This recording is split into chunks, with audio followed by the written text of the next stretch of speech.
क्रिस्त में प्यारे भाई और बहनों, आज के मनन चिंतन के लिए हम लेंगे संत लूकस का सुसमाचार अध्याय 1 वर्सेस 56 से।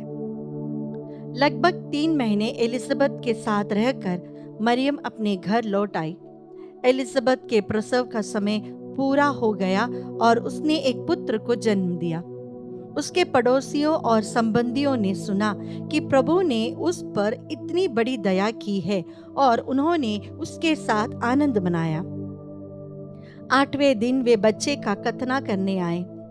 वे उसका नाम उसके पिता के नाम पर जकरियस रखना चाहते थे, परंतु उसकी माँ ने कहा, जी नहीं, इसका नाम योहन रखा जाएगा। उन्होंने उससे कहा, तुम्हारे कुटुंब में यह नाम तो किसी का भी नहीं है। तब उन्होंने उसके पिता से इशारे में पूछा कि वह उसका नाम क्या रखना चाहते हैं। उसने पाटी मांग कर लिखा, इसका नाम योहन है। सब अचंभे में पड़ गए। उसी क्षण जकरियस के मुंह और जीभ के बंधन खुल गए और वह ईश्वर की स्तुति करते हुए बोलने लगा। सभी पड़ोसी विस्मित हो गए और यहूदियों के पहाड़ी प्रदेश में ये बात चारों ओर फैल गई। सभी सुनने वालों ने उन पर मन ही मन विचार कर कहा, पता नहीं यह बालक क्या होगा। वास्तव में बालक पर प्रभु का अनुग्रह बना रहा। उसका पिता पवित्र आत्मा से परिपूर्ण हो गया। क्रिस्त में प्यारे भाई और बहनों, आज माँ कलीसिया सेंट जॉन द बैप्टिस्ट का जन्म का उत्सव मनाती है।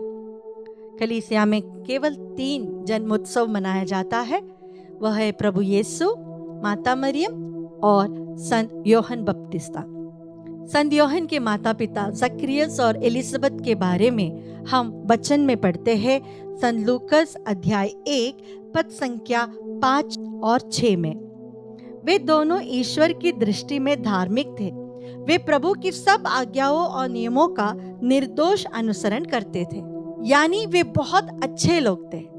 ईश्वर की इच्छा के अनुसार, ईश्वर की आज्ञाओं के अनुसार जीते थे, लेकिन उन्हें संतान प्राप्ति का आशीष नहीं था। लेकिन एक दिन जकरियस जब मंदिर में सेविकाई कर रहा था, तब स्वर्गदूत प्रकट होते हैं और ईश्वर की इच्छा उन्हें बताते हैं। जकरियस के मन में एक आशंका हुई, क्या ये सही में संभव हो सकता है?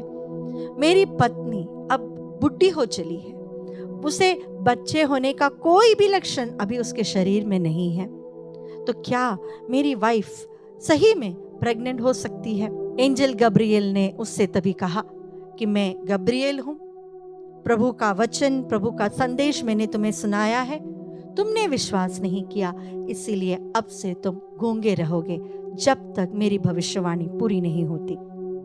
बहुत विश्वासी धार्मिक व्यक्ति थे, पुरोहित थे, लेकिन उन्होंने ईश्वर की इच्छा को नहीं समझा या उनके अंदर उस पर आशंकाएं हुई।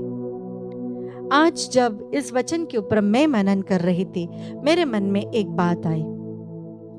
जिस क्षण जकरियस ने ईश्वर की इच्छा को स्वीकार करते हुए, उसे अपने आंखों के सामने पूरा होते हुए, अपने आप को समर्पित करते हुए उस ईश्वरीय इच्छा को अपने जीवन में स्वीकार किया और उसने पाठी पर लिखा, इसका नाम योहन, उसके जीभ के बंधन खुल गए।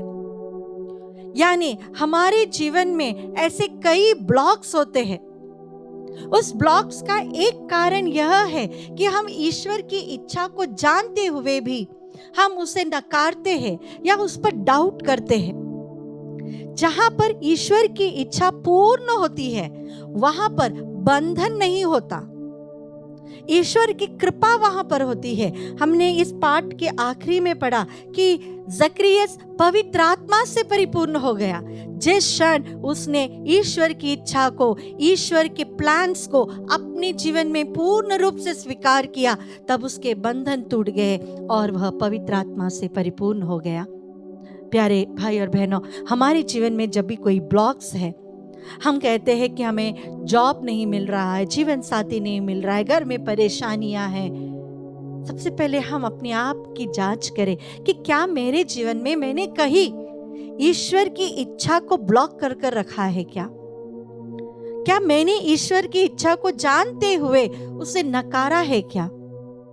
जिस क्षण जकरियस विनम्र होते हुए उसे स्वीकार करता है, ईश्वर की इच्छा को स्वीकार करता है, प्रभु उसके जीवन के सारे ब्लॉक्स को हटा देता है और उसे पवित्र आत्मा से परिपूर्ण करता है।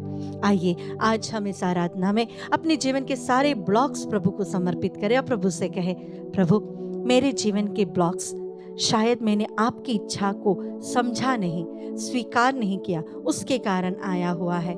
इसे प्रभु जी मैं पूर्ण हृदय से स्वीकार करता हूँ, आपसे माफी मांगता हूँ कि आपकी इच्छा जानते हुए भी मैंने नकारा है।